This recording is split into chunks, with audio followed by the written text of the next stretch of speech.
గారికి పౌలు గారు రాసిన 2వ పత్రిక 3వ అధ్యాయంలో లాస్ట్ వీక్ కొన్ని వచనాలు పరిశీలించడం జరిగింది. ముఖ్యంగా ఈ అబద్ధ బోధకులు. తిమోతి గారు 2వ పత్రికకి పౌలు గారు ఎందుకు రాశారు? దేని గురించి ఎందుకోసం రాశారు? అబద్ధ బోధలు. ఇప్పుడు లోకం అంతా ఏమున్నాయి? అవే ఉన్నాయి, అబద్ధ బోధలే ఉన్నాయి. అంటే మీకు ఈ పాటికి అర్థమైపోయి ఉండాలి. మరి అర్థమైపోతే మాత్రం మరి అంటే మానేస్తున్నారంటే మీరు అటు ఇటు ఉంటున్నారు. అంటే 2 పడవలను కాలేస్తున్నారు. వేస్తే ఏముంది? పడవ మునిగిపోద్దా? మరి ఎవరు మునిగిపోతారు? ఇక్కడ మనం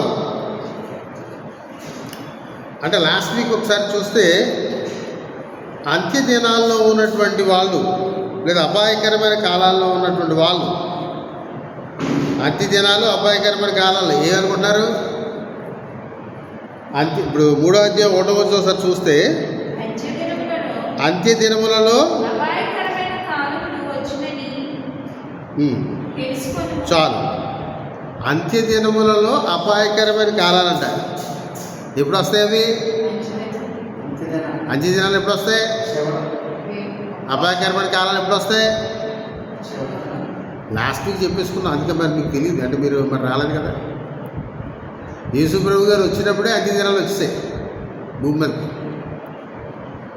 అపోస్తులు ఉండేసరికి అపాయకరమైన కాలాలు వచ్చేసాయి. పౌలు గారు వెళ్ళిపోయిన తర్వాత అపాయకరమైన కాలాలు ఇంకా ఎక్కువైపోతాయి. అప్పుడు పరిస్థితి ఎలా ఉంటుందో తెలుసుకోవడం కోసం తిమోతి గారికి తెలియడం కోసం ఆయన తర్వాత వచ్చినా చెప్పారు. ఏమని? ఎలాగనగా మనుషులు స్వార్థప్రియులు, ధనాపేక్షులు, బెంకములాడువారు, అహంకారులు, దూషకులు, తల్లిదండ్రులకు అవిధేయులు, కృతజ్ఞత లేనివారు, అపవిత్రులు, అనురాగరహితులు, అతిద్వేషులు, అపవాదకులు, అజితేంద్రియులు, క్రూరులు, సజ్జన ద్వేషులు, ద్రోహులు, మూర్ఖులు, గర్వాంధులు, దేవుని కంటే సుఖానుభవం ఎక్కువగా ప్రేమించువారు, పైకి భక్తి గల వారి వలె ఉండి దాని శక్తిని ఆశ్రయించిన వారినై ఉందురు. ఇటు వారికి విముఖుడమై ఉండుము.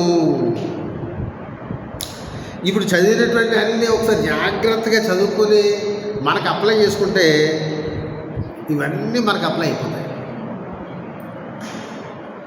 ఈ క్వాలిటీస్లో ఏ క్వాలిటీ మనం విడిచిపెట్టాం. అంతేనా? అంతేనండి. స్వార్థప్రియులు, ధనాపేక్షలు ఉన్నామా? పేరుకే క్రైస్తవులు. ఏది లోకంలో ఉన్న వాళ్ళకంటే కూడా మనకే ఎక్కువ పిచ్చి డబ్బంటే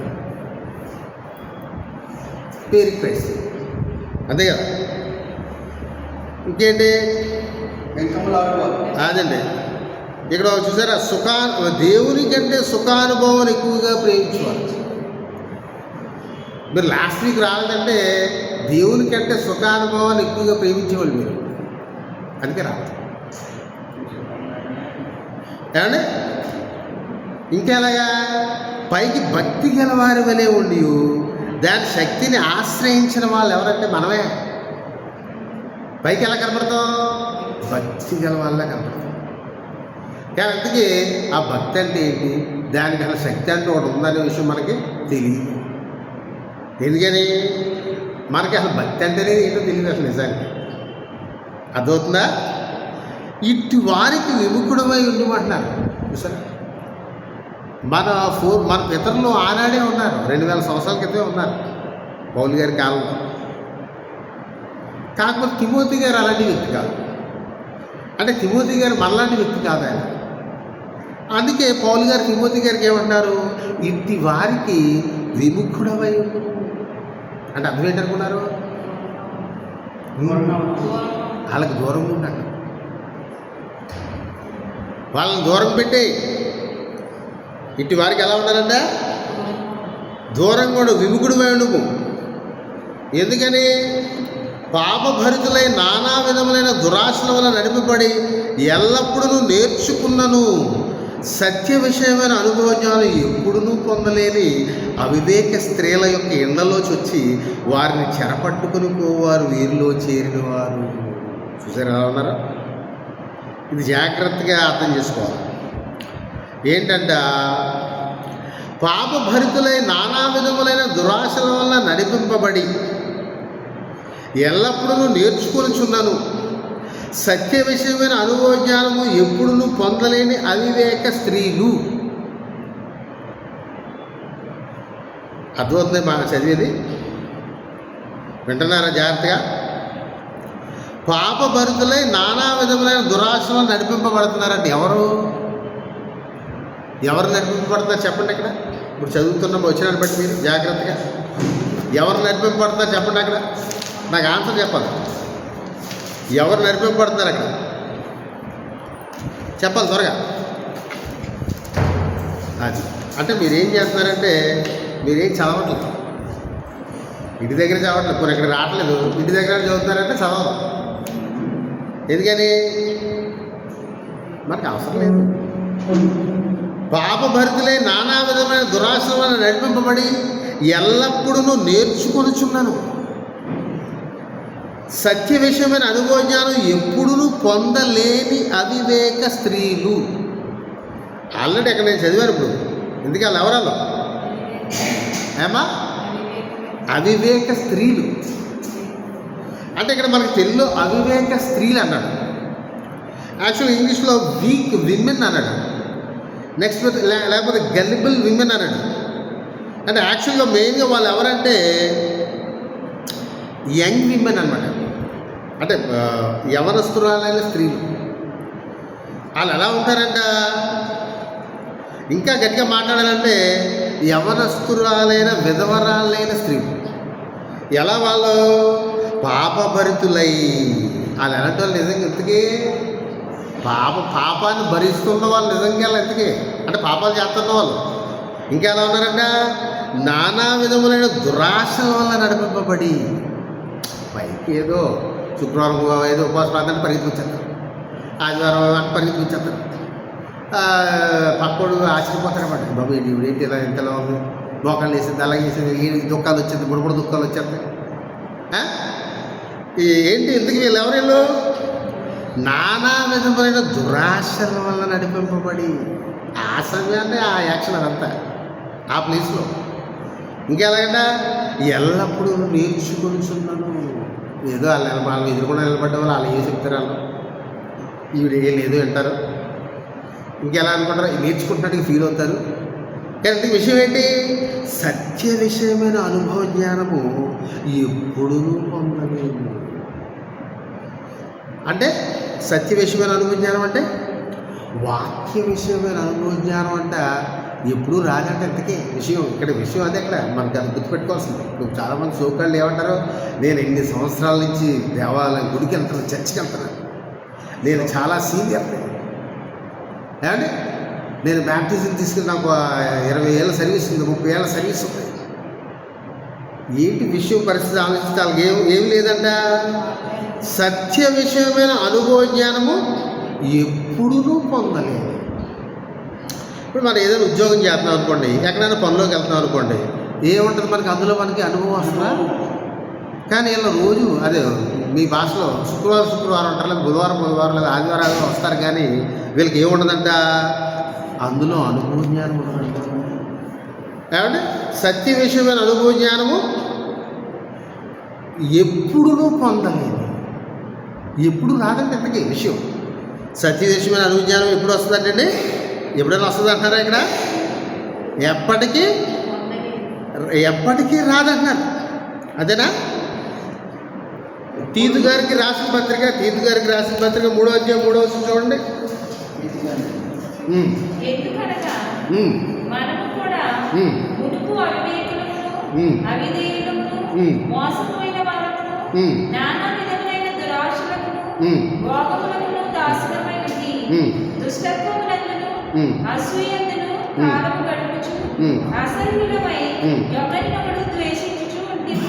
చాలమ్మా, ఇక్కడ చూసారా? ఎందుకనగా మనము కూడా ఇక్కడ మనంలో ఎవరున్నారు చెప్పండి. ఇక్కడ ఇది ఎవరో తీతు గారికి రాశారు. ఈ తీతు గారికి ఎవరు రాశారు ఈ పత్రిక? అంటే పౌలు గారు ఏది దేవుళ్ళలోకి లేదా క్రైస్తవ్యంలోకి రాకముందు ఆయన్ని కూడా కలుపుకొని చెప్తున్నారు ఇక్కడ. ఏమన్నారు? ఎందుకనగా మనము కూడా, అంటే పౌలు గారిని కూడా కలుపుకుంటారు. ఎలాగంట? మురుపు అవివేకులమును అవిధేయులమును. ఏమంటే ఎలాగంట? మురుపు అవివేకులు అంటే ఎలాగంటగా అవిధేయులు. అంటే మీరు లాస్ట్ వీక్ బైబిల్ క్లాస్ రాలేదంటే అర్థం ఏంటి? మీరు అవిధేయులు లెక్క. అవిధేయులమును మోసపోయిన వారమును. మోసపోతున్నావా? మా విశ్వాసం మాకు తెలుసులేండి అని అనుకున్నావు నేను అనుకున్నాను అనుకో అంటే అర్థం ఏంటి? నేను ఏమవుతున్నట్లు లెక్క? మోసపోతున్నాను. ఇక నన్ను ఎవడో కాపాడలేడు. నానా విధమైన దురాశలకును భోగములకును దాసులమునై ఉండి. సరే, దురాశలకి భోగాలకి అంతేనా? మన లోకంలో ఉన్నాయండి దురాశలు భోగాలు, అంతే కదా. ఖాళీగా ఉన్నామంటే ఏమనుకుంటాం? అక్కడికి వెళ్దామా, అవి కొనుక్కుందామా, ఈ కొనుక్కుందామా, అవి చూస్తాకి వెళ్దామా, ఈ చూస్తాకి వెళ్దామా అంటే అర్థం ఏంటి? దురాశలు భోగాలే. ఏమంటే చివరికి వాటికి ఏమైపోతుందంటే దోషలు అయిపోతుంది. అంటే ఏంటి? సరెండర్ అయిపోతుంది, వాటికి లొంగిపోతున్నాం. అంటే దుష్టత్వం ఉన్నందును అసూయందును కాలము గడుపుచు. కాలం ఎలా గడుపుతున్నావు? దుష్టత్వం. అంటే దేవుడికి దూరంగా బతికితే దుష్టత్వం. నెక్స్ట్ అసూయ. అదిగో ఆ పక్కింటిలో అలా ఉన్నారు, వాళ్ళు ఎంత బాగా డెవలప్ అయిపోతున్నారు, వాళ్ళు ఎంత బాగా సంపాదించుకుంటారు, వాళ్ళు ఎంత బాగున్నారు, నాకే ఇలాగైపోయింది, నా బతికి ఇలాగే. ఇదేనా? లోకస్తులు కదా మనమే. సో అదేంటిది? ఇది అసూయ. వీటిలో ఏం చేస్తున్నాం? కాలము గడిపించు, టైం పాస్ చేస్తాం వీటితో. ఏమంటే అసహ్యులమై ఒకరినొకడు ద్వేషిస్తూ ఉంటుంది. అసహ్యులం అయిపోయాం. ఎవరికి? దేవుడికి. దేవుడికి మన పట్ల ఆయనకున్న ఫీలింగ్ ఏంటో తెలుసా? అసహ్యులం. మనకి ఏం తెలియదు, ఎందుకంటే మనం అదో మాయలో ఉన్నాం. ఇవన్నీ తెలిస్తే మనకి తెలుసుకోవాల్సిన అవసరం కూడా మనకి లేదు అనుకున్నట్టుగా మనం బ్రతుకుతున్నాం. ఏమండి అవివేక స్త్రీల యొక్క ఎండ్లలో చొచ్చి. ఎవరు చొచ్చుతున్నారు వాళ్ళ ఎండ్లలోకి? దొంగ బోధకులు చొచ్చుతున్నారా? ఇప్పటికీ చొచ్చుతున్నారా? చొచ్చుతున్నారు. ఆ ఇంట్లో ఎవరు మగవాళ్ళు ఎవరు లేరనుకో, వీడు వెళ్తాడు. అమ్మా ఏంటి ఎలా ఉన్నారు? మీరు దేవుడిని నమ్ముకోండి, మీకు ఎలా జరుగుతుంది, ఎలా జరుగుతుంది అవి చెప్పారు అపోస్తులు ఏమైనా పత్రికల్లో సువార్తల్లో ఎక్కడైనా చెప్పారా? నువ్వు యేసుప్రభుని నమ్ముకో, నీకు ఎలా జరుగుతుంది, నీకు ఎలా జరుగుతుంది. నువ్వు ఎంతకాలం గుడిసెలో ఉంటావు, డూప్లెక్స్ కట్టుకోవాలని లేదా? ఇది వీళ్ళనమాట. వీళ్ళు ఏం చేస్తారంట? వీళ్ళ ఇళ్ళల్లోకి చొచ్చుతారు. చొచ్చి ఏం చేస్తారంట? వారిని చెరపట్టుకోవడం అంటే ఎలా? వాళ్ళు కొంతమంది ఏం చేస్తారు? వాళ్ళతో అక్కడ సంబంధం పెట్టుకుంటారు. దొంగోదకులే. ఇంకేం చేస్తారు? ఇంకా అవసరమైతే అమ్మా నీ పరిస్థితి ఎలా ఉంది కదా, నువ్వు 7 వారాలు రా, లేదా నువ్వు నెంబర్ చెప్తారు, ఇన్ని వారాలు రా, నువ్వు దేవుడికి ఇవ్వాలి, నువ్వు ఎంత ఇస్తే నీకు అంత వస్తుంది. ఇది నెక్స్ట్. ఇంకోటి ఏంటి? ఇప్పుడే కళ్ళు మూసుకుని ప్రార్థన చేస్తే నిన్నే చూపించాడు దేవుడు, నాకు నీ ఇల్లే చూపించాడు. అందుకే సరాసరిగా అలా కళ్ళు మూసుకుని లా వచ్చాను. గతవుతుందని చెప్పే మాటలు ఇది అనమాట. వీళ్ళు ఏం చేస్తారు? ఆ అవివేక స్త్రీల యొక్క ఇళ్లలో చొచ్చి. ఎందుకంటే అవివేక స్త్రీలు పాపం వాళ్ళకి ఏం తెలియదు, వాళ్ళు ఏం చెప్తే తినేస్తారు. ఇంకా పూర్వం నుంచి ఏంటి? ఎవడ ఏది పట్టుకొచ్చి బుక్ పట్టుకొచ్చి వాగితే ఆడు అయ్యగారండి. ఆడికి చదువు వచ్చే లేదా? ఆడు ఏమైనా దేవుని వాక్యాన్ని ఏమైనా నేర్చుకున్నాడా లేదా? దేవుని పట్ల ఒక భయభక్తులు కలిగిన జీవితం ఉందా లేదా? ఇవన్నీ అనవసరం. ఈ పట్టుకొచ్చాడు. ఇప్పుడు చెప్పాను కదా, నువ్వు నమ్ముకుంటే అలాగే అయిపోద్ది, నువ్వు ఇంకెలాగే ఉంటావా? ఈ కబుర్లు ఎలా ఉంటాయంటే, ఈ బయట వ్యాపారం బిజినెస్ మ్యాగ్నెట్ వాళ్ళందరూ వీళ్ళ ముందు ఎందుకు పనికిరారు? ఈ దొంగ బోధకుల ముందు ఈనాడు ప్రపంచంలో ఉన్నటువంటి లౌకిక అదే బాహ్య ప్రపంచంలో వ్యాపారం చేసే వ్యాపారస్తులు పాప వాళ్ళు ఎందుకు పనికిరాదు తెలుగుతుంది ఈ దొంగ తెలివితేటలు. సో అంచేత వీళ్ళు ఏం చేస్తారంట, చెర పట్టుకుని పోవారు వీరిలో చేరేవారు. సరే, ఈనాడు ఎటువంటి దొంగ బోధకులు ఉన్నారా? లోకమంతా వాళ్ళే ఉన్నారు. వాళ్ళ గురించి ముందే పౌలు గారు చెప్పారు తిమోతి గారు. అదనమాట విషయం. అందుచేత మరి వీళ్ళు ఏం చేస్తారంట, వీళ్ళని చెర పట్టేసుకుంటారంట, చెర పట్టుకుంటారంట. ఆయన to capture by means of a spear అన్నాడు యాక్చువల్గా, లిటరల్గా. అంటే వీళ్ళని ఎలా వర్ణించారంటే, స్పియర్ అంటే అక్కడ ఈటె అంటారు. ఈటె పూర్వకాల యుద్ధంలో ఉపయోగించారు. ఈటె విసిరి కొడితే ఇంకా పడిపోతాడు. అదే అనమాట దాని సెన్స్ అక్కడ చెరపట్టుకోవడం. అండ్ ఎఫెసీయులకు రాసిన పత్రిక 4:8 ఎఫెసీయులకు రాసిన పత్రిక 4:8 చూడండి.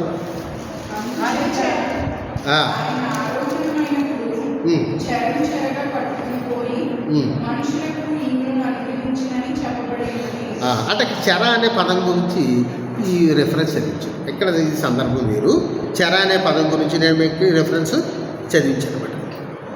అందుచేత ఇక్కడ మనం చూస్తే మరి గమనించినట్లయితే, సో పాపభరితులై నానా విధమైన దురాశ వల్ల నడిపింపబడి ఎల్లప్పుడూ నేర్చుకొనిచున్నాను సత్య విషయమైన అనుభవాలు ఎప్పుడూ పొందలేని అవివేక స్త్రీలు. ఈనాడున్న స్త్రీలు ఎవరంటే వీళ్ళే. వీళ్ళు ఎవరంటే మీరే. మీ కోపం కలిగి అలాగే చెప్తాను కదా, ఇందులో ఎటువంటి డౌట్ లేదు. అర్థమవుతుందా మీకు నేను చెప్పేది? సో అంచేత ఏం చేస్తారు, ఇలా ఉండడం వల్ల ఏమవుతుంది, ఈజీగా పడిపోతారు కదా. అంటే లోకంలో ఉంటే హిప్నోటిస్టులు కూడా పనిచేయరు వీళ్ళ ముందు. హిప్నోటిజం అనేది ఉంది కదా, మీకు తెలుసు కదా, చదువుకుంటారు కదా. ఆ హిప్నోటిస్టులు కూడా వీళ్ళు చేసే హిప్నోటిజం చూసి వీళ్ళు చేయి పెట్టుకుంటారేమో. బాబాయ్ మేము వీళ్ళ దగ్గర నేర్చుకోవాలనుకుంటారేమో, దొంగ బోధకుల దగ్గర ఏమో. సో ఆ విధంగా ఉంటుంది. ఎన్నే ఎంబ్రే అనువారు మోషేను ఎదిరించినట్టు వీరులు చెడిన మనసు కలిగి విశ్వాస విషయంలో భ్రష్టులై సత్యమును ఎదిరించారు. ఎన్నే ఎంబ్రే వీళ్ళు ఎవరెల్లో, ఎన్నే ఎంబ్రే వీళ్ళు ఏం చేశారంట, మోషే గారిని ఒకసారి చూడండి. నిర్గమకాండం 7:11 చూడండి. నిర్గమకాండం 7:11.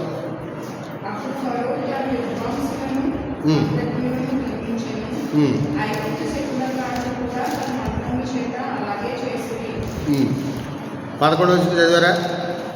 తర్వాత మళ్ళీ 22 వచ్చి చదవండి. అందులోనే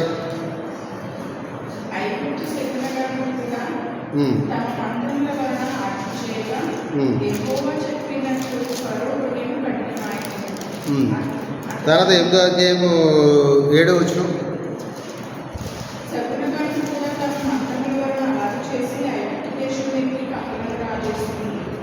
నెక్స్ట్ 18వ వచనం.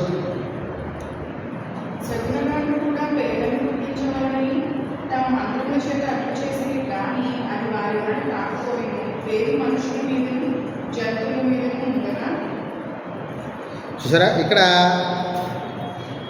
ఈ ఏంటివి మనం ఇప్పుడు చదువుకుంటూ వచ్చిన వేటి గురించి మీకు ఏం తెలుసా అమ్మా? తెగుళ్ళ గురించి. ఎన్ని తెగుళ్ళు? ఎన్ని తెగుళ్ళు? అదే మొత్తం ఎన్ని, టోటల్ ఎన్ని?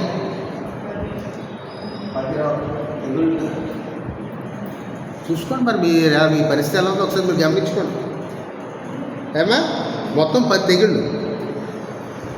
నెక్స్ట్ ఇక్కడ ఏం జరిగింది, 8వ అధ్యాయంలో చూసారు, చదివాం కదా మనం. ఇక్కడ ఇలా 7వ వచనం వరకు చేయగలిగారు. 18వ వచనం ఏమిటంట, శకునుగాను కూడా పేలను పుట్టించడం వల్ల తమ మంత్రముల చేత అట్లు చేసిరి కానీ అది వారి వలన కాకపోయేను. నెక్స్ట్ 9వ అధ్యాయం 11వ వచనం చూడండి. 9:11. జాలరుల వలన శకునగాండ్రు మోషే ఎదుట నిలువలేకపోయి ఆ దద్దులు శకునగాండ్రును ఐగుప్తీయులందరికీ పెట్టెను. ఇందుకే దద్దుల్లో ఆలు పోగొట్టడం కదా, ఆలు కూడా వచ్చేసాయి. ఇందుకే శకునగాండ్రులు అంటారు, కానీ యాక్చువల్గా ఆ శకునగాండ్రుల పేర్లు మనకి గ్రంథంలో రాయలేదు. అంటే మనకు ఉన్నటువంటి ఈ పాత నిబంధనలు అంటే ముఖ్యంగా నిర్గమకాండంలో వాళ్ళ పేర్లు రాయలేదు. కానీ ఇక్కడ పౌలు గారు ఆ శకునగాండ్ర పేర్లు ఆయన ఇక్కడ చెప్తున్నాడు. బట్ పౌలు గారికి ఎలా తెలుసు? యాక్చువల్గా పౌలు గారు మరి ఆయన గొప్ప ధర్మశాస్త్ర పండితులు. ఆయన ధర్మశాస్త్రంలో ఆయన పండితుడు. అంటే ఆయన ప్రొఫెసర్ కంటే ఎక్కువ పాత నిబంధనలు. మరి మన పాత నిబంధనలు లేదు కదండి అని మీకు డౌట్ రావాలి. అంటే యాక్చువల్గా మనకి ఇక్కడ యూదులకి సంబంధించి ఈ పాత నిబంధన కాలంలో అంటే ముఖ్యంగా వాళ్ళు చెరకు వెళ్ళిపోయిన తర్వాత వాళ్ళకి ధర్మశాస్త్రం ఏం జరుగుతుందంటే అక్కడ వాళ్ళు చెరకు వెళ్ళిపోతారు కదా. ముఖ్యంగా ఫస్ట్ మనం చెప్పుకున్నాం అంతకుముందు, ఏది యెహెజ్కేలు గారి కాలంలో కానీ అంతకుముందు కాలంలో కానీ వాళ్ళు ఈ చెరకు వెళ్ళిపోయినప్పుడు ముఖ్యంగా ముందేమో అష్షూరుకి వెళ్ళిపోతారు 722లో. మీరు రాజుల గ్రంథాలు చదివితే మీకు అర్థమవుతుంది. అష్షూరుకి వెళ్ళిపోతారు 722లో. తర్వాత ఎవరో 10 గోత్రాలు. నెక్స్ట్ మళ్ళీ 586లో యూదులు, ఎక్కువ సంఖ్యలో ఉన్న వాళ్ళు యూదులు, కొంతమంది బెన్యామీన్లు కూడా ఉంటారు. వాళ్ళు 586 ప్రాంతంలో వాళ్ళు వెళ్ళిపోతారు చెరకు. అప్పుడు వెళ్ళిపోయినప్పుడు వాళ్ళకి అక్కడ హీబ్రూ భాష ఉండదు. అది దేశం కానీ దేశం, రాజ్యం కానీ రాజ్యం, అంతే కదా. వీళ్ళు మాట్లాడే వీళ్ళు ఉన్న దేశంలో అయితే వాళ్ళకి హీబ్రూ భాష ఉంది. మరి వీళ్ళకి ధర్మశాస్త్రం కూడా లేదు. అలాంటి పరిస్థితుల్లో ధర్మశాస్త్రం ఏమవుతుందంటే అక్కడ వాళ్ళు అక్కడ మాట్లాడేటువంటి రకరకాల భాషల్లో అరాము లేదా అరమైక్ భాష ఒకటి ఉంటుంది. అందులోకి వీళ్ళు ట్రాన్స్లేట్ చేసుకోవాల్సి వస్తుంది. అప్పుడు చేసుకోవాల్సి వచ్చినప్పుడు ఈ పాత నిబంధనలకు కావాలన్నటువంటి విషయాలు వాళ్ళు వ్యాఖ్యానాల రూపంలో వాళ్ళు వాటిని ట్రాన్స్లేట్ చేసుకోవడం జరుగుతుంది. వాటినే టార్గమ్స్ అంటారు. ఆ వ్యాఖ్యాన గ్రంథాల్లో ఈ NAMRE అనేటువంటి వాళ్ళ పేర్లు అక్కడ ఉంటాయి. పాత నిబంధనలు మనకు కనపడదు. మనం చదువుకున్నాం కదా, అక్కడ ఎక్కడైనా కనపడ్డదే NAMRE అనే పేర్లు కనపడ్డాయా? కనపడదు. ఈ యూదుల యొక్క ఆ పాత నిబంధనలో ఉన్నటువంటి వ్యాఖ్యాన గ్రంథాల్లో ఈ NAMRE అనేటువంటి వాళ్ళ పేర్లు కనిపిస్తాయి. వీళ్ళు శకునులు అంటారు. వీళ్ళు ఏం చేశారంటే ఇక్కడ పౌలు గారు ఏమని చెప్తున్నారు, వాళ్ళ గురించి ఎందుకు ప్రస్తావిస్తున్నారు? NAMRE అనేవారు మోషేని ఎదిరించినట్టు. మరి అంతే కదా, మోషే గారిని ఎదిరించారు కదా. వాళ్ళు ఏమో చేయడానికి ప్రయత్నం చేశారు కదా, కొన్ని చేయగలిగారు కానీ కొన్ని చేయలేకపోయారు. అంటే మోషే గారిని ఎదిరించారు. అలాగే మోషే గారిని ఎదిరించినట్టు ఇప్పుడు వీళ్ళు ఎవరితో పోలుస్తున్నారు? ఈయన ఇక్కడ మోషే గారిని ఎదిరించినట్టు వీరుడు అంటే ఎవరు? NAMRE వారు మోషేని ఎదిరించినట్టు వీరుడు అంటే ఎవరు చెప్పాలి నాకు? వీరును అంటే ఎవరు చెప్పాలి? అది అబద్ధ బోధన. వీరులు చెడిన మనస్సు కలిగి విశ్వాస విషయములో భ్రష్టులై సత్యమును ఎదిరింతురు. ఇప్పుడు ఎదిరిస్తున్నారా? సత్యాన్ని ఎదిరిస్తున్నారా? అలా ఎందుకు వాళ్ళకి సత్యం అంటే ఏంటో తెలియదు. ఎందుకు చాలామంది చెప్పి వాళ్ళకి తిరిగేసి ఏమంటారు? మేము చెప్పింది సత్యం, మేమే సత్యం బోధిస్తున్నాం ఇక్కడ తప్ప ఇంక సత్యం అక్కడ అని వాళ్ళ దగ్గర కూర్చోమని మళ్ళీ వేరే చోటకి వెళ్ళేవరాలో వెళ్ళనే ఉంటాను. ఇప్పుడు మీకు తెలుసు కదా లోపల ఎలా ఉన్నా ఎవరికి వాళ్ళ బౌండరీస్ వెళ్తే వీళ్ళు బ్రతుకు తిరిగిపోవాలి. సో అందుచేత మరి అందుకేమన్నారు? వీరులు చెడిన మనసు కలిగి విశ్వాస విషయంలో భ్రష్టులై. ఏమైపోయింది చివరికి? విశ్వాస విషయంలో ఎలా ఉన్నారంట? భ్రష్టులు. ఎందుకు బోధించేవాడికే విశ్వాసం లేదు. ఎందుకే? ఆడి విశ్వాసం గురించి మాడుతూ ఉంటాడు. ఏమంటే భ్రష్టులై ఏం చేస్తారంటే వీళ్ళు ఎవరిని ఎదిరిస్తారంట? సత్యాన్ని ఎదిరిస్తారు. ఆల్రెడీ ఎదిరించడం జరిగింది. 2000 సంవత్సరాల కిందగా ఎదిరిస్తూనే ఉన్నారు. ఏమండి అటువంటి పరిస్థితుల్లో ఉన్న మన కొరింథీయులకు రాసిన మొదటి పత్రిక 10వ అధ్యాయం 4వ వచనం. కొరింథీయులకు రాసిన మొదటి పత్రిక 10వ అధ్యాయం 4వ వచనం. కొరింథీయులకు రాసిన మొదటి పత్రిక. అందరూ ఆత్మసంబంధమైన ఒకే పానీయమును పానం చేసిరి. ఎలాగనగా తమను వెంబడించిన ఆత్మసంబంధమైన బండలోని త్రాగిరి. ఆ బండ క్రీస్తే. సో అంచేత ఏంటంటే ఇక్కడ మనకి జాతిగా మనం గమనిస్తే ఇక్కడ వీళ్ళ పాత నిబంధన కాలంలో వీళ్ళ దేవుడు వీళ్ళకి మరి ఏం చేశారు? దాహం వేస్తే ఏం చేశారు? బండను కొట్టారు. ఒకసారి మాట్లాడమంటే ఆయన పాపం కొట్టమన్నారు, మళ్ళీ కొట్టారు. దానికి పాపం ఆయన దేవుడు ఆయన పనిష్మెంట్ ఇచ్చారు. సో అందుచేత ఎవరు మోసే గారు ఎందుకు ఆ బండలో నీళ్లు తాగారు. ఆ బండని పౌలు గారు ఇక్కడ ఏమంటారంటే, కొరింథీయులకు రాసిన పత్రికలు ఏమంటారంటే, దేనికి సాదృశ్యంగా చెప్తున్నారంటే యేసుక్రీస్తు వారికి సాదృశ్యంగా పౌలు గారు ఇక్కడ చెప్తున్నారు. కొరింథీయులకు రాసిన పత్రిక ఆత్మీయ జ్ఞానంతో అంటే పాత నిబంధనలో జరిగిన ప్రతి సంఘటన యేసుక్రీస్తు వారి యొక్క రాకడకి ముడిపడి ఉంది. ఆ విషయం ఈనాడు ఇశ్రాయేల్ దేశంలో యూదులు అని చెప్పుకుంటున్న ఒక్కడికి అర్థం అవ్వట్లేదు. వాళ్ళ సంగతి వదిలేండి, మనకే అర్థం అవ్వట్లేదు. మన యేసులో నమ్ముకుంటున్నారు చెప్పుకున్న రకాల మనమే సరిగ్గా ఫాలో అవ్వట్లేదు. వాళ్ళ సంగతి ఎందుకు మనకి. సో అందుచేత ఇక్కడ మరి ఏమంటున్నారు?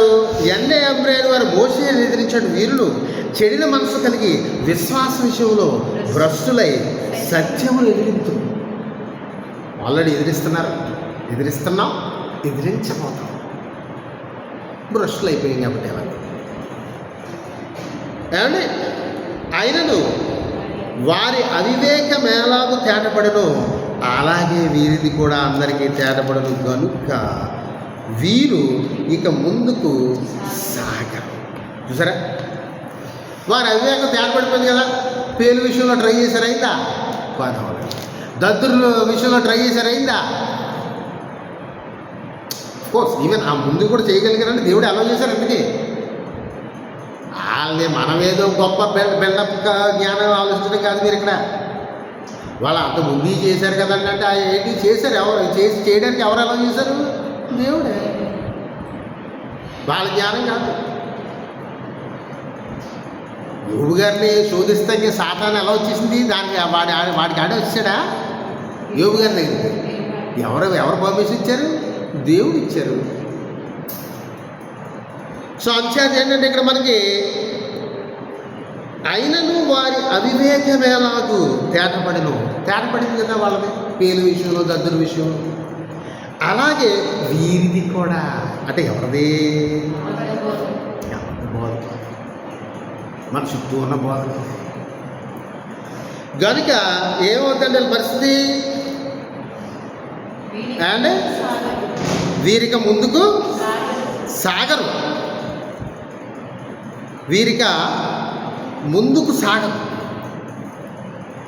చూద్దాం ఒకసారి మనం. ఏది తిమోతి గారికి రాసిన మొదటి పత్రిక 5వ అధ్యాయం 24 వచ్చి చూడటం.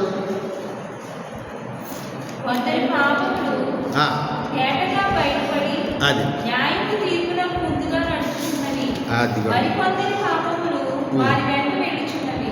చూసారా, కొందరు పాపములు తేటగా బయలుపడి న్యాయపు తీర్పులకు ముందుగా నడుచున్నది. అంటే ఎవరి పాపాలు? మన పాపాలే. అంటే మనకి సావు రాకుండా ముందు వెళ్ళిపోతారంట. విషయం అది ఇక్కడ మనం తెలుసుకోవాల్సింది.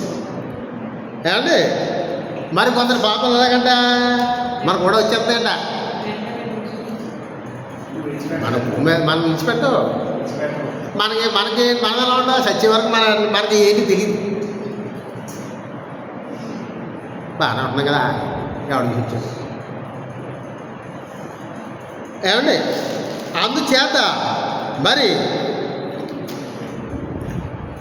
నీవు అయితే చూడండి ఇక్కడ, నీవు నా బోధను, నా ప్రవర్తనను, నా ఉద్దేశమును, నా విశ్వాసమును, నా దీర్ఘశాంతమును, నా ప్రేమను, నా ఓర్పును ఆగండి. చూసారు, అలా ఏ బోధకుడైనా ఈ మాటలు తన గురించి అలా మాట్లాడగలరు? మాట్లాడే పరిస్థితి ఉందా? విన్నారా ఎప్పుడైనా మీరు? ఏమంటారు ఆయన? అయితే నీవు నా బోధను ఏమంటారు ఆయన? అయితే నీవు నా బోధను, మొదటి పత్రిక 4:6 మొదటి పత్రిక 4:6 ఏమండి? ఈ సంగతులను సహోదరులకు వివరించిన యెడల నీవు అనుసరించుచు వచ్చిన విశ్వాస సుబోధ సంబంధమైన వాక్యముల చేత పెంపరచు క్రీస్తు యేసునందు మంచి పరిచారకులై విశ్వాస సుబోధ సంబంధమైన వాక్యముల చేత పెంపరచు. పౌలు గారు దేవుడిచ్చిన బోధ, పౌలు గారికి దేవుడిచ్చిన బోధ ఎలాంటి బోధ అంటే విశ్వాస సుబోధ. విశ్వాస సుబోధ. ఇప్పుడు అది ఏమైనా ఉందా ఇక్కడ ప్రపంచంలో? విశ్వాస సుబోధ ఏమన్నా? అన్ని దుర్బోధలే, తెల్లారులేస్తాయి. ఏమండి? ఇంకేమిటంటారైనా? నా బోధను, నా ప్రవర్తన చూసుకోండి. ప్రవర్తన ఏ బోధకుడి దగ్గరైనా మంచి ప్రవర్తన ఎవరి దగ్గర కనపడుతుందంటే నాకైతే ఎవరి దగ్గర కనపడలేదు. మరి మీకు కనపడట్లేదు, నాకు తెలియదు. నాకేం భయం లేదు, నేను మాట్లాడు. ఏమండి? నా ఉద్దేశములు, నా విశ్వాసం ఆరోగ్యం. మొదటి పత్రిక 6:11 వచ్చింది. మొదటి పత్రిక 6:11. లైవజనుగా నీవైతే వీటిని విసర్జించి నీతిని, భక్తిని, విశ్వాసమును, ప్రేమను, ఓర్పును, సాత్వికమును సంపాదించుకున్నట్టు ప్రయాసపడును. ఏంటి ఆయన విశ్వాసం? జైల్లో ఉండగా రాస్తున్నారు పత్రిక. కొద్ది రోజులు ఆయన్ని చంపైపోతున్నారు, ఆ విషయం కూడా తెలుసు. అయినా సరే ఎలా ఉన్నారు? అసలు విశ్వాసాన్ని వదలట్లేదు.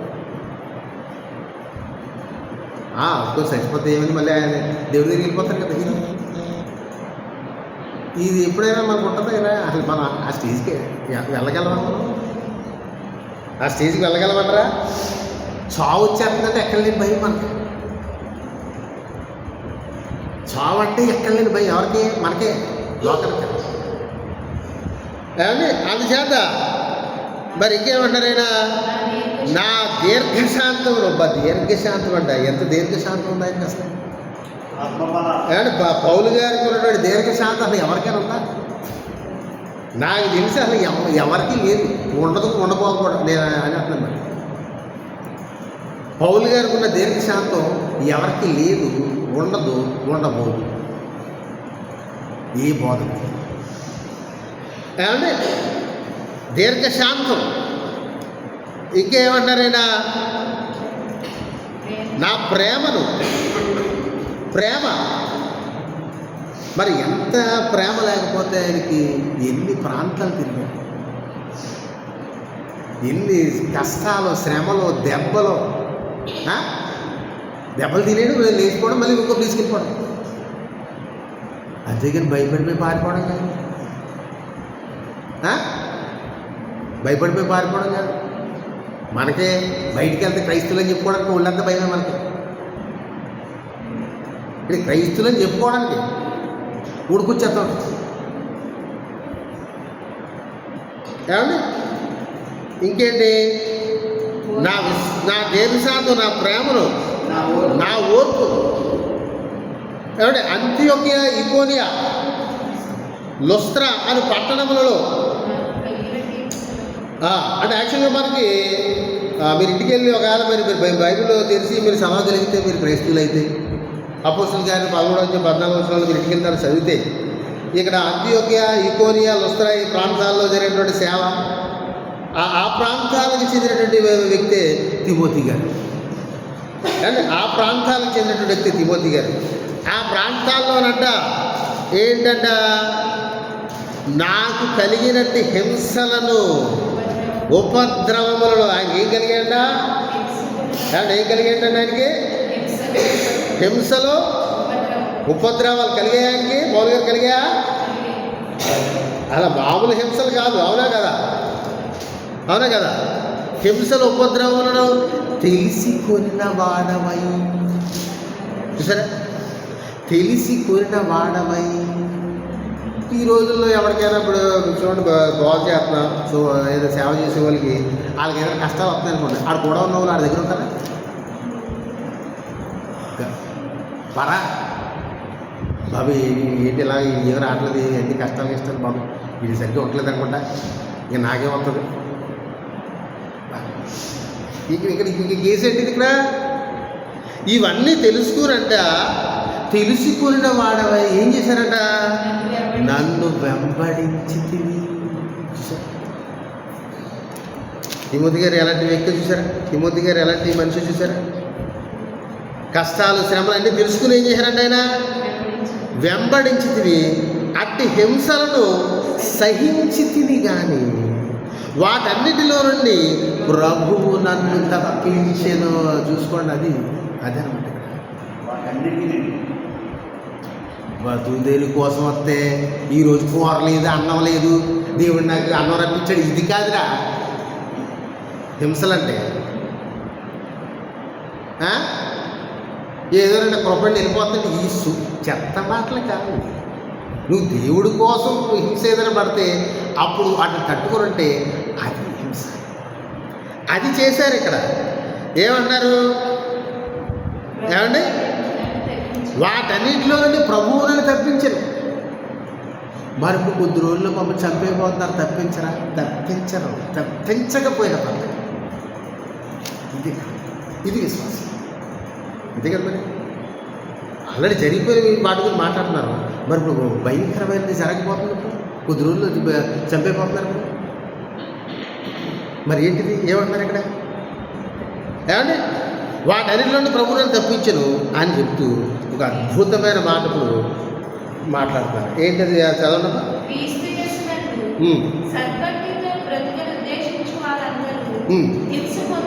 అదే దేవుడు మనకిచ్చిన వాగ్దానం ఇది. 2000 సంవత్సరాల క్రితం క్రైస్తవులకి దేవుడు ఇచ్చిన వాగ్దానం ఇది. ఏంటా వాగ్దానం? క్రీస్తు యేసునందు సద్భక్తితో బ్రతుకను ఉద్దేశించి వారందరూ హింస పొందుదురు. ఏది వాగ్దానం? వాగ్దానం ఉందా? నువ్వు ఫాలో అవుతున్నావా వాగ్దానం? ఎక్కడ ఫాలో అవుతావు? ఏం చేస్తావు? కళ్ళు మూస్తే దేవా నాకు కష్టాలు ఏమో రాకుండా చిన్న నేను ఎగ్జామ్ రాస్తున్నాను, బాగా పాస్ అయిపోయిలే చూడు, ఆన్సర్ పేపర్ అలా కళ్ళు మూసుకుంటే కనబడేలా చూడు. ఎవడు చెప్పండి? ఇక్కడ ఈయనేమంటున్నారు? క్రీస్తు యేసునందు సద్భక్తితో బ్రతకను ఉద్దేశించి వారందరూ హింస పొందుదురు. అంటే మనకి ఇప్పుడు మనకి హింస రావట్లేదంటే మనం ఎలా ఉన్నామంటే సద్భక్తితో లేము. కనపడిపోతుంది వాగ్దానం మనం పాటించట్లేదు, వాగ్దానం నెరవేరట్లేదు మన జీవితంలో. ఇక్కడ నెరవేరాల్సిన వాగ్దానం ఇది. ఏమండి? క్రీస్తు యేసునందు సద్భక్తితో బ్రతుకును ఉద్దేశించి వారందరూ ఏమవుతారంటే హింస పొందురు. మరి మనకి ఏమైనా హింస ఏముందా? సో మనకి హింస ఏమి లేదు కాబట్టి మనం ఎవరో మన సద్భక్తి ఉన్న వాళ్ళు కాదు. ఎందుకే సర్టిఫికేట్ ఇది. ఇక్కడ సర్టిఫికేట్ ఇచ్చారు, మళ్ళీ సర్టిఫై చేస్తున్నారు. సో ఇక్కడ ఏం తేలింది? మనము సద్భక్తితో లేవు అని తెలిపింది ఇక్కడ ఈ వచనం బట్టి. అంటే ఒకవేళ మీరు ఇప్పటివరకు ఏదో మేము భక్తి బాగున్నామా పర్లేదు అని మీరు ఫీల్ అవుతున్నారేమో అని చెప్తున్నాడు. అండ్ క్రీస్తు యేసునందు సద్భక్తితో బ్రతుకును ఉద్దేశించి వారు హింస పొందుదురు. అయితే దుర్జనులను, ఇంకేంటా వంచకులను, ఇతరులను మోసపరుచుచు ఎవరెంతకీ దుర్జనులు వంచకులు ఎవరనుకుంటున్నారు? అమ్మా ఏం పర్లేదు, నువ్వు దేవుణ్ణి నమ్ముకోచాను, నీ కష్టాలన్నీ పోతాయి. ఆడు దుర్జనులు. ఇంకేంటి?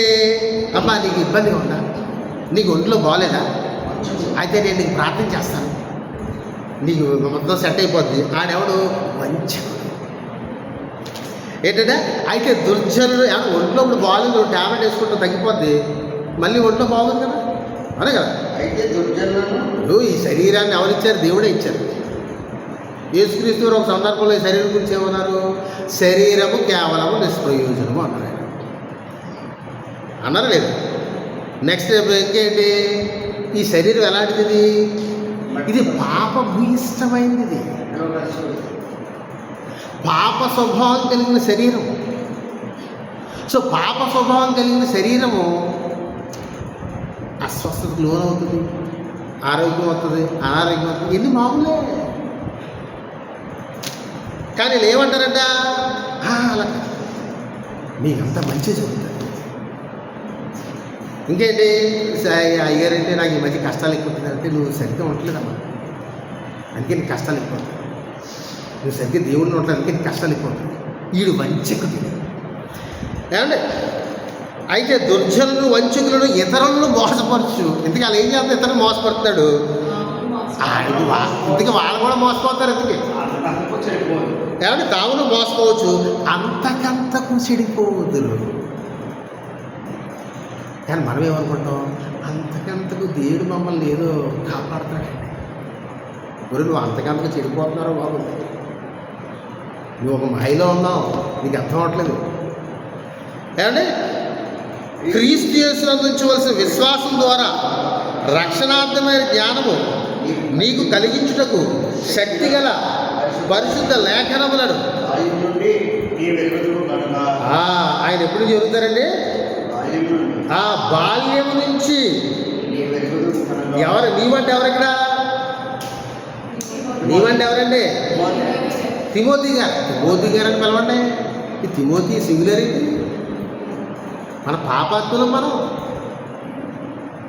మనం భ్రష్టులు.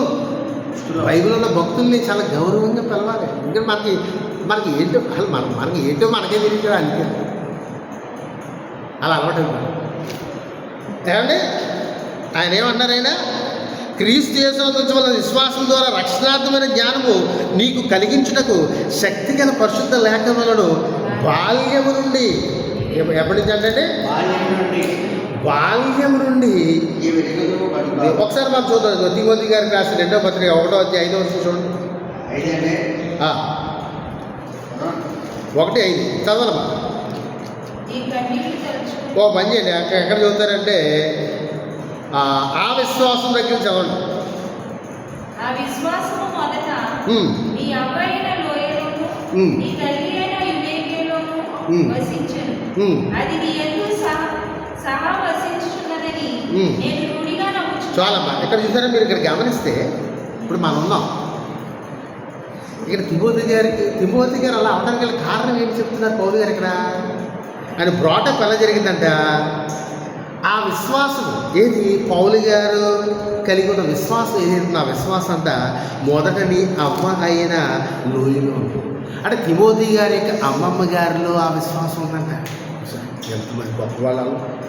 నెక్స్ట్ ఎవరైతే నీ తల్లి అయిన యునీకీలను, తిమోతి గారి యొక్క తల్లి గారిలో ఉందంట. అది ఏమవుతుంది అంటే ముందు తల్లిదండ్రులకు ఉండాలి. ముందు తల్లిదండ్రులకు ఉంటే అప్పుడు ఏమవుతుంది, వాళ్ళు వసించిన కనుక, అంటే వాళ్ళలో ఉంది కనుక అది నీయందు సహవసించున్నదని నేను రూఢిగా నమ్ముతున్నాను. రూఢిగా, కన్ఫామ్డ్గా, పరిశుద్ధాత్మ ప్రేరణతో రాస్తున్నారు ఈ మాట. అంటే పరిశుద్ధాత్మ దేవుడు పౌలు గారికి చెప్తున్నారు తిమోతి గారు ఎలా పెరిగారు. అందుకే ఆయన ఏమంటున్నారు ఇక్కడ, ఆ పరిశుద్ధ లేఖనములను బాల్యము నుండి నీ ఎరుగుదువు. చిన్నప్పటి నుంచి ఎరుగుదువు. నమ్మవట్లేదు, ఎరుగుదువు అని అర్థం ఏంటి, ఆ వాక్యాలతో కలిసి పెరిగాయి.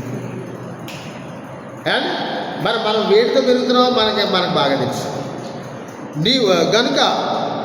నీవు నేర్చుకుని రూఢి అని తెలుసుకున్నవి ఎవరి వల్ల నేర్చుకుంటావో ఆ సంగతి తెలుసుకొని వాటి యందు నిలుకడగా ఉండము. సరే, ఎలా ఉండాలంటే నిలకడగా ఉండాలి, స్టాండర్డ్గా, కాన్స్టెంట్గా. అంటే అందులో అంటే కుడి ఎడమకి లోన్ అవ్వకుండా ఉండాలి, అటు ఇటు తొలుక్కుండా ఉండాలి.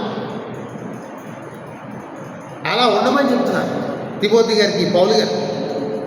ఏమంటే దైవజనుడు సన్నద్ధుడై, అది ఇప్పుడు చెప్తున్నారు పాస్టర్, ఇంకెవరో బిషప్, ఇంకెవరంటే రెవరెంట్, మోడరేటర్, ఇంకేదో పిచ్చ రకరకాలు పెట్టి చెప్పుకుంటారు కదా, వాళ్ళందరికీ చెప్తున్నాడు దైవజనుడు సన్నద్ధుడే. ఏంటి సన్నద్ధుడే? ఏ విషయంలో సన్నద్ధుడై ఉండాలి? ప్రతి సత్కార్యమునకు ఇది వినాలి జాగ్రత్తగా, నేను చెప్పి దగ్గర అబ్జర్వ్ చేస్తూ ఉండాలి. సన్నద్ధుడై అంటే అర్థం ఏంటి? అది సిద్ధపడి, దేనితో సిద్ధపడి ఉండాలి? దేవుని ఆజ్ఞ దేనితో బోధించేవాడు దేనితో సిద్ధపడి ఉండాలి? అంటే వాక్యం ప్రిపేర్ అయి ఉండాలా? ఉండాలి. మరి వాక్యం ప్రిపేర్ అయ్యేవాడు ఎవరైనా కనపడతారు మీకు ఇక్కడ? అంటే ప్రిపేర్ అవుతారు ఎలాగో? వాళ్ళ వీలుగా, వాళ్ళ ఇంటర్ప్రిటేషన్ తోటి జనాలను ఎలాగ అట్రాక్ట్ చేసుకుందాం, వాళ్ళని ఎలాగ మనం మన దగ్గరికి వచ్చేలా చేసుకుందాం. ఇది సిద్ధపాటు. అని మరి ఈ బిజినెస్ వేరు కదా. పౌలు గారు చెప్పింది ఆ సిద్ధపాటు కాదు. అంటే దైవజనుడు సన్నద్ధుడై ప్రతి సత్కార్యమునకు, ఏమంటే ఏంటంటే అది సత్కార్యమునకు ప్రతి సత్కార్యం అంట. ప్రతి సత్కార్యం ఏంటి? సత్కారం అంటే ఏంటి? మంచి పనులు, మంచి పనులు అంటే ఏంటి? మంచి క్రియ చేయాలి. ఎఫ్ఎస్సీకి రాసిన పత్రిక 2వ అధ్యాయం 10వ వచనం చూడండి. ఎఫ్ఎస్సీకి రాసిన పత్రిక 2వ అధ్యాయం 10వ వచనం. 2:10. ఎఫ్ఎస్సీకి రాసిన పత్రిక 2. మనం నడుచుకున్నవన్నీ దేవుడు ముందుగా సిద్ధపరిచిన సత్క్రియలు చేయుటకై మనం క్రీస్తు యేసునందు సృష్టింపబడిన వారమై ఆయన చేసిన పని అయి ఉన్నాము. అది సత్క్రియలు అంటే ఇప్పుడు ఏంటో కాదండి, మనం ఇప్పుడు చదువుకుంటాం కాబట్టి అపోస్తుల బోధలో ఉండి బతకడమే సత్క్రియలు. ఇక సత్క్రియలు అంటే మళ్ళీ వేరే ఏదో లోపల దాన ధర్మాలు ఇవి కాదు. నేను మా చర్చ్ బిల్డింగ్లో ఎంత ఇచ్చారంటే ఫ్యాన్ ఇచ్చానండి, దాని మీద ఆడి పేరు ఉంటుంది. లేకపోతే అది బెంచ్ ఇచ్చారండి, దాని మీద ఆడి పేరు ఉంటుంది. ఇది కాదురా బాబు సత్క్రియ. అది బిల్డింగ్, అది చర్చ్ అంటే నువ్వేరా బాబు అని చెప్తున్నాడు బాబు దేవుడు బైబిల్లో. ఏమంటే దైవజనుడు సన్నద్ధుడై ప్రతి సత్కార్యమునకు ఎలా ఉండాలంటమ్మా? ఎలా ఉండాలంటే పూర్ణముగా సిద్ధపడి ఉండాలంట. పూర్ణముగా ఉందా? పూర్ణంగా ఎక్కడైనా సిద్ధపడతారా? ఏమ్మా చెప్పండి. పూర్ణముగా సిద్ధపడి ఉండాలి. ఉంటారమ్మా? ఎఫెసీయులకు రాసిన పత్రిక 4వ అధ్యాయం 12వ వచనం చూడండి.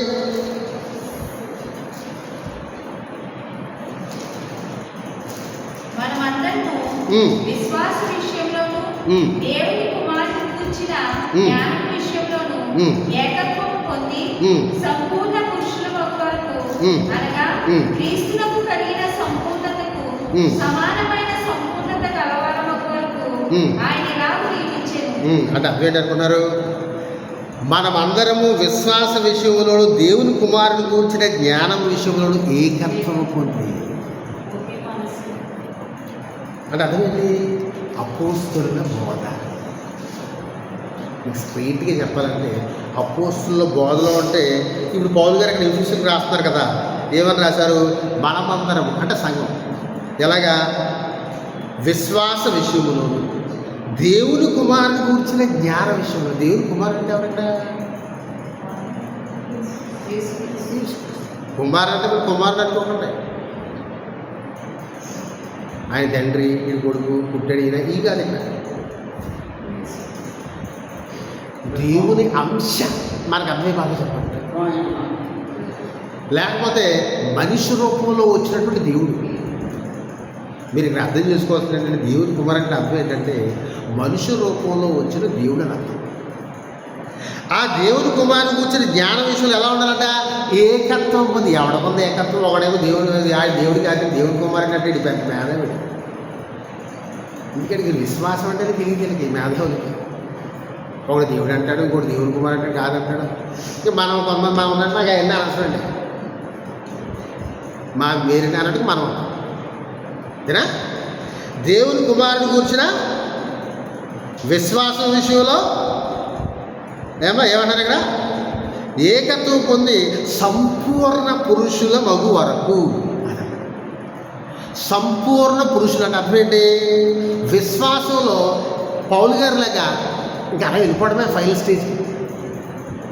అదేనమాట సంపూర్ణ పురుషుడు. అంతేగాని ఈ శనివారం వచ్చాను ఇంకొచ్చే శనివారం రాను, లేదా ఈ ఆదివారం వెళ్ళాను ఇంకో చాలు ఈ ఆదివారానికి ఈ భక్తి చాలే ఇంకో నెక్స్ట్ ఆదివారం అదేదో ఫంక్షన్ పోతాను. సంపూర్ణ పురుషుల మగు వరకు అనగా క్రీస్తులు కలిగిన సంపూర్ణతకు సమానమైన సంపూర్ణత కలవారు మగు వరకు ఆయన ఇలాగ నియమించాడు. అంటే మనం చచ్చిపోయే లోపన్నా ఒక్క పాపం కూడా చేయకుండా చచ్చిపోవాలి, అది అసలు విషయం. చివరి స్టేజ్కి వస్తాయి అలాగే బతికాను వస్తుంది. దాన్ని క్రైస్ట్ లైక్నెస్ అంటారు యాక్చువల్గా. అంటే క్రైస్తవులు యొక్క అల్టిమేట్ జీవితం ఏంటంటే పరలోకం వస్తుందో రాదో మనకు తెలియదు, కానీ మనకి చట్కాలు ఈ మంత్రాలు అలాంటి అమ్మ యేసుప్రభుని నమ్ముకో నీకు పరలోకం వచ్చాను వస్తుంది. ఎప్పుడు వస్తుంది? ఇదిగో సంపూర్ణం ఉంది ఇక్కడ, మధ్యలో ఒకటి ఉంది.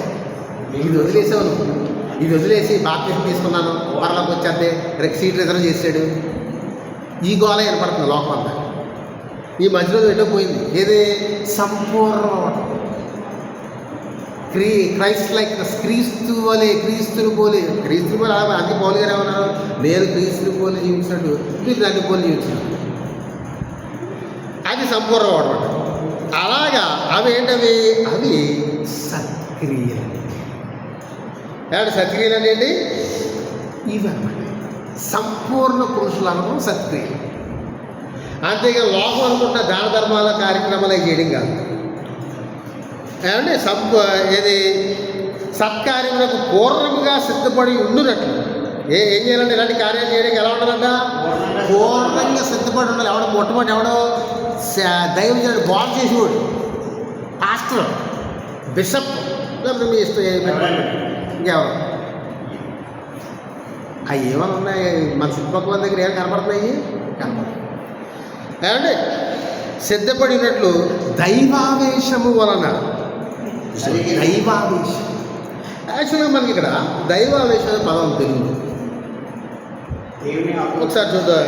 పేతురు గారు రాసిన రెండవ పత్రిక, పేతురు గారు రాసిన రెండవ పత్రిక, పేతురు గారు రాసిన రెండవ పత్రిక 1వ అధ్యాయం 20-21 వచనం చూడండి.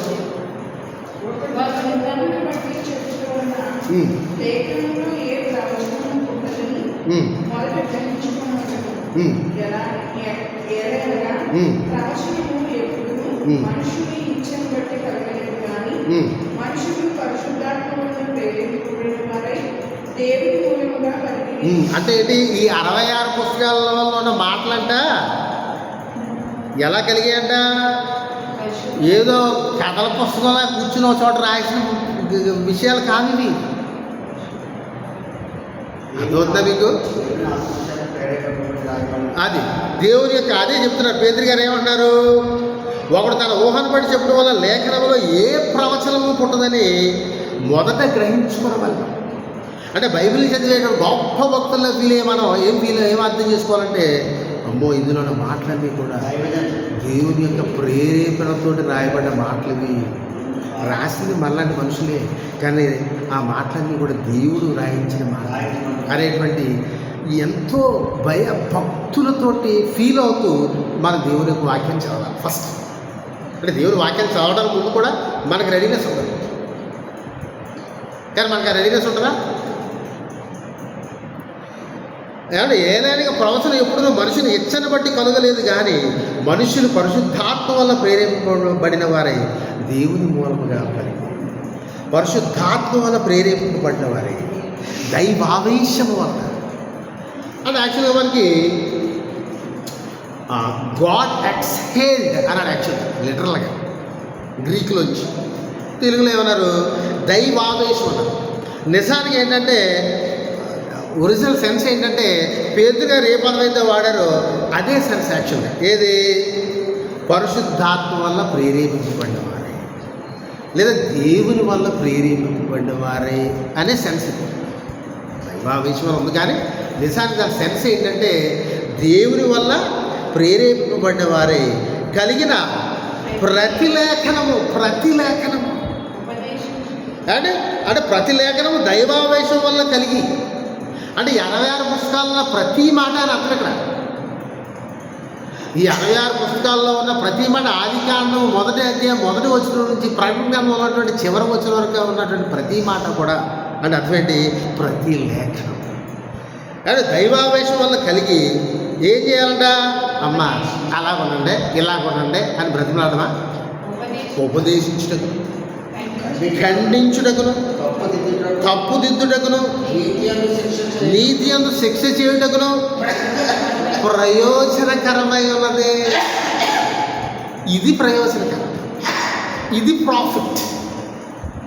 ఏంటి లాభం ఏంటంట ఉపదేశం, ఖండించడం, తప్పుదిద్దటం, నీతి అందు శిక్ష చేయడం. అంతేగాని డబ్బులు ఉంటాయి. 10 రూపాయలు ఇచ్చావా 100 రూపాయలు నువ్వు వచ్చావు కదా దీవులన్నీ నీకే. ఇది కాదు ప్రయోజనకరం, ఈ కాదు. ఇవి ప్రయోజనకరాలు కావు. ఈ ప్రయోజనకరాలు కావస్తే లోపంలోకి వెళ్ళి ఏదైనా వ్యాపారం చేసుకో. ఇక్కడ ఈ ఆ ప్రయోజనకరాలు అభిప్రాయం. మరి ఏమన్నారు? ఉపదేశించడం, ఖండించటం, తప్పుదిద్దుటకు, నీతి అందు శిక్ష చేయడం. శిక్షించడం నీతి అందు. అది ఎలా ఉంటుంది? సాత్వికంతో కూడిన శిక్ష. సాత్వికంతో కూడిన శిక్ష. వాక్యానుసారంగా చెప్పటం, వాక్యానుసారంగా ఖండిస్తాం. వింటావా మీరు? లేకపోతే వెళ్ళిపో నాశనానికి. ఎవరికి కావాలి? అంతే కదా. సో అందుచేత ఆ విధంగా దైవజనుడు ఉండాలని చెప్పేసి తిమోతి గారికి మరి పౌలు గారికి మాటలు చెప్తున్నారు. అంటే దైవజనులుగా ఉండాల్సిన వాళ్ళు ఇవన్నీ కలిగి ఉండాలి. ఇవన్నీ కలిగి ఉన్నవాడే దైవజనుడు అవ్వాలి. లేదా అవనవాడు దైవజనుడు కావాలి. అర్హత లేదు. క్వాలిఫికేషన్స్ ఇవన్నీ ఏమా. అదే అనమాట మరి ఈనాడు ఉన్నటువంటి ఈ మాటలు అనమాట ఏమా. ప్రార్థన చేసుకుంటాం.